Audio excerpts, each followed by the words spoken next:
우리 하나님 말씀 또 우리 고린도전서 11장을 같이 한번 읽어보겠습니다. 네, 고린도전서 11장 우리 27절부터 32절까지 같이 읽어보겠습니다. 11장 27절부터 32절까지. 자, 우리 같이 한번 읽어보겠습니다. 그러므로 누구든지 주의 떡이나 잔을 합당하지 않게 먹고 마시는 자는 자기 몸과 피에 대하여 죄를 짓는 것이니라. 사람이 자기를 살피고 그 후에야 이 떡을 먹고 이 잔을 마실지니 주의 몸을 분별하지 못하고 먹고 마시는 자는 자기의 죄를 먹고 마시는 것이니라. 그러므로 너희 중에 약한 자와 병든 자가 많고 잠자는 자도 적지 아니하니 우리가 우리를 살폈으면 판단을 받지 아니하려니와 우리가 판단을 받는 것은 주께 징계를 받는 것이니 이는 우리로 세상과 함께 정죄함을 받지 않게 하려 하심이라. 아멘. 네, 하나님을 우리가 섬기는 것은 하나님의 방식대로만 섬겨야 됩니다. 우리가 우리의 방식과 우리가 어떤 이렇게 하면 되겠지 저렇게 하면 되겠지 우리가 어떤 생각하고 추측하는 것으로 하나님은 섬김을 받지 아니하신다는 것입니다. 그 대표적인 예가 이 성막에서 이제 하늘로부터 내려온 불이 있었어요. 성막을 모세가 처음 지었을 때. 근데 아론의 아들들이 너무 기쁜 나머지 술을 먹고 이제 하나님 앞에 예배를 드린다고 하나님이 내려주지 않는 다른 불을 가지고 들어가서 하나님 앞에 그 예배를 드렸어요. 그랬더니 그 불이 나와가지고 이 두 아들을 불살라버린 사건이 있었습니다. 그래서 그 사건을 통해서 알게 된 일이 뭐냐면 하나님의 방식으로만 섬김을 받으시는구나. 우리 사람이 어떤 사람의 방식으로 이렇게 하면 되겠지 저렇게 하면 되겠지 생각을 하는데 그런 것이 아니라 하나님은 우리 주 예수 그리스도를 통하여 또 주의 거룩한 몸된 교회를 통하여 또 하나님의 성령을 통하여 또 거룩한 진리의 말씀들을 통하여 우리의 영혼을 받아주시고 또 우리의 영혼에 함께 하시고 축복하신다는 것입니다. 그래서 우리가 꼭 알아야 되는 것은 우리의 생각과 하나님의 생각, 우리의 길과 하나님의 길은 좀 다르다는 것입니다. 하나님을 우리가 섬길 때 하나님의 방식으로. 그래서 여러분 성소라는 게 있잖아요. 이 성소가 얼마나 아름다운 장소인지 몰라요. 이게 이제 겉으로 볼 때는 해달의 가죽으로 이렇게 덮어놨거든요. 물고기의 짐승의 가죽으로 덮어놔서 겉으로 볼 때는 지저분하고 그냥 꼴 보기 싫고 그래요. 성소는. 우리 이제 그걸 만들어 놓은 곳이 있는데 그건 좀 아름답게 만들어 놓은 거예요. 옛날에 만들 때는 누추하게 보이는 곳이에요. 성소라는 곳은. 근데 그 성소가 너무 아름다운 곳이에요. 왜냐하면 이 모세가 40일 금식하고 내려와 보니까 이스라엘 백성이 다 타락했지 않습니까? 춤을 추고 막 불을 펴놓고 금신상을 송아지 금신상을 만들어 놓고 신이라고 하고 막 타락해서 이스라엘 온 백성이 타락했잖아요. 근데 계명을 들이대면 이스라엘 온 백성이 다 죽어야 되지 않습니까? 그래서 모세가 어쩔 수 없이 돌판을 높은 산에서 하나님이 직접 새겨주신 돌판이라고 하는데 높은 산에서 그걸 떨어뜨려서 깨뜨립니다. 그 돌판에 기록된 대로 하면 이스라엘 백성 중에 살아날 사람이 없으니까 그걸 깨뜨리고 다시 올라가요. 두 번째 올라갔을 때 하나님께서 뭘 주시냐 하면 성소라는 걸 주시는 거예요. 그래서 죄 지은 자가 죄 지으면 끝장나는 거냐? 하나님의 뜻을 거역하고 하나님의 말씀을 거역하면 이제 끝장이고 다시 회복될 기회가 없느냐? 그게 아니라는 것입니다. 성소를 주셔서 이 성소는 보기에는 좀 그래요. 보기에는 좀 누추하게 보이지만 그러나 성소에 들어가면 거기에는 영혼의 회복, 죄를 지은 자가 단번에 회복돼요. 하나님의 사랑받지 못하는 자가 어린 양을 잡음으로 단번에 하나님의 사랑을 받고 하나님의 충만한 은혜가 즉각 이루어지는 곳입니다. 그래서 온 세상에 많은 아름다운 것들이 있지만 세상에 가장 아름다운 곳이 어디냐? 그게 바로 하나님의 성소였어요. 성전이었어요. 성전이 아름다운 것은 그게 금으로 만들어서가 아니라 거기에는 하나님의 회복의 은혜, 용서의 은혜, 또 생명의 풍성함의 은혜가 그 성전에서 이루어지게 하신다는 것입니다. 그래서 죄져가지고 고통받고 하나님의 얼굴을 배울 수 없는 그런 안타까운 인생들이 이제 성소에 들어가서 영적인 회복을 이루고 다시금 하나님의 얼굴을 뵙고 하나님의 큰 사랑을 받는 그런 역사로 이 회복돼서 다시 나오는 거예요. 그러니까 성소는 이 세상에서 가장 아름다운 곳이에요. 하나님은 그 성소에 계시도다. 네. 그 백성과 하나님이 함께 하시는 증거이고 또 하나님께서 거기 계셔서 그 백성을 회복시키시고 언제나 자기 앞에 나오는 자들에게 은혜를 베풀어 주신다는 것입니다. 근데 예수님이 오셔가지고 뭐라 그랬습니까? 이 성전을 헐라! 막 이렇게. 왜냐하면 그게요, 지금으로 말하면 몇 조 원이 들어가는 거래요. 성전을 짓는 게. 몇 조 원짜리 성전을 46년 동안이나 져가지고 거기에서 이제 하나님이 거기에 계시고 이스라엘 백성들이 신앙생활을 하려고 하는데 예수님이 이 성전을 헐라. 그게 은혜의 방편이에요. 하나님이 이 세상에 만들어 놓으신 은혜의 방편. 그게 몇 조 원짜리고 또 그게 건물의 가치가 얼마, 이런 게 중요한 게 아니에요. 얼마나 노력했고 중요한 것이 아니라 하나님은 성전에 계시고 그 성전에서 사람들을 회복시키는 은혜의 방편인데 세상의 가장 아름다운 장소를 예수님이 헐라고 하시니까 유대인들이 그게 큰 충격을 받아가지고 예수님을 그다음부터 뭐라고 꼬리표가 따라다니냐면 저분은 성전을 헐라고 하신 분이다. 예수님이 십자가에 달릴 그 밤에도 신문을 봤던 그 밤에도 성전을 헐라고 하는 자요. 예. 왜냐하면 성전은 하나님이 계시고 은혜의 방편, 가장 아름다운 은혜의 방편이에요. 근데 그걸 허물라고 했으니 오죽하겠어요? 예. 그러면 성전을 허물면 이제 어디로 가서 우리가 회복되고 어디로 가서 죄산 받고 어디로 가서 하나님의 사랑을 누리겠습니까? 이제 그런 얘기가 성경에 기록되는 거예요. 근데 예수님이 사람의 손으로 짓지 아니한 또 다른 성전을 지으신 거래요. 예.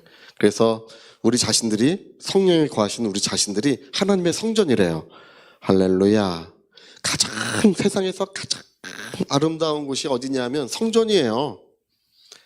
근데 사람의 값을 따져보니까 고깃값 따지면 얼마 안 나오고요. 그래서 몇십만 원에서 장기를 내다 팔면 어쩌고 해서 몇십억까지 가치 측정이 돼요. 근데 법원에 가면 그 사람이 수입 받는 것만 남은 연수랑 측정을 해요. 예, 가치 측정을 해요. 가치가 없어요. 예.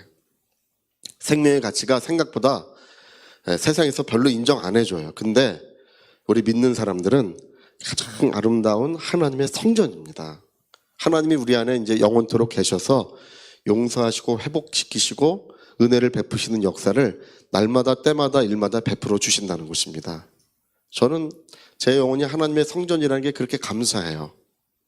하나님이 그 안에 거하신다는 게 얼마나 감사하고 또 뿐만 아니라 우리가 성전이기 때문에 더러운 것들이 우리에게 들어올 수 없다고 우리 그렇게 믿어야 됩니다. 하나님의 성전에서 물러가라 이렇게 해야 돼요. 더러운 귀신아 하나님의 성전에게서 물러가라. 성전에게 있을 수 없다는 거죠. 그래서 우리 영혼뿐 아니라 성경은 고린도전서 3장에 보면 영혼뿐 아니라 너희 몸이 하나님의 거하시는 하나님의 성전인 줄 알지 못하느냐 이렇게 되어 있어요. 우리의 몸도 하나님의 성전입니다. 할렐루야. 그리고요 하나님께서 이 세상에 보이는 성전을 없애시고 우리를 성전 삼으시면서 또 하나의 회복의 은혜의 방편을 만들어 놓으셨어요. 그게 바로 성찬입니다. 성찬은 하나님이 만들어 놓으신 은혜의 방편이에요. 그래서 여러분 우리가 그 떼는 떡은 실제 주님의 살이라고 우리가 믿어야 돼요. 할렐루야. 실제 살이에요. 그게 이제 실제 살이 되는 건 아니고 또 하늘 보좌에 계신 예수님의 실제 살이 거기에 임하는 건 아니에요. 이거 오해하시면 안 돼. 가톨릭 교회는 기도하면 실제 살이 된다고 믿어. 이게 실제 살로 변화된다고 믿어요. 그래가지고 그들은 입에서 부스러지는 것은 주님의 실제 살이다 이렇게 말해요. 입에서 부스러지는 것은 주님의 진짜 살이다. 근데 여러분 그건 그냥 빵이에요. 떡이에요. 실제 살이 되지 않습니다. 또 이 국교회는 거기에 실제 살이 임한다고 믿어. 실제 살이 거기에 임한다고 믿어요. 떡은 그대로 떡인데 실제 살이 거기에 있다고 믿어.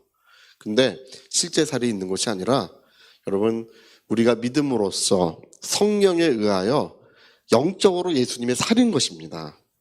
믿음으로써 성령에 의하여 실제 살은 살이야. 할렐루야. 근데 영적인 실제 살이에요. 네, 그래서 우리가 이 떡을 먹는 것은 영적으로 예수님의 실제 살이에요. 그래서 오늘 우리가 읽은 성경을 보면 받으라 이것이 내 몸이니 이렇게 말해요. 받으라 이것이 내 몸이니 너희가 이것을 거룩하지 않고 이것을 먹으면 주님의 몸을 범하는 것이라고 말해. 네. 여러분, 거룩함으로 먹으면 어떻게 되겠어요? 주님의 몸에 참여하는 것이고 생명의 풍성함과 회복의 역사가 이루어지는 거예요. 이게 큰 은혜의 방편입니다. 그래서 우리가 이 떡을 먹을 때 진짜 주님의 살로 우리가 받아서 먹잖아요. 그러면 꿀꺽 우리가 삼키는 것은 진짜 살은 아니지만 하나님은 우리의 영혼에 예수님의 살을 먹는 것 같은 생명의 풍성함을 주시겠대요. 그 얘기를 오늘 읽은 말씀이 그 얘기를 하는 거예요.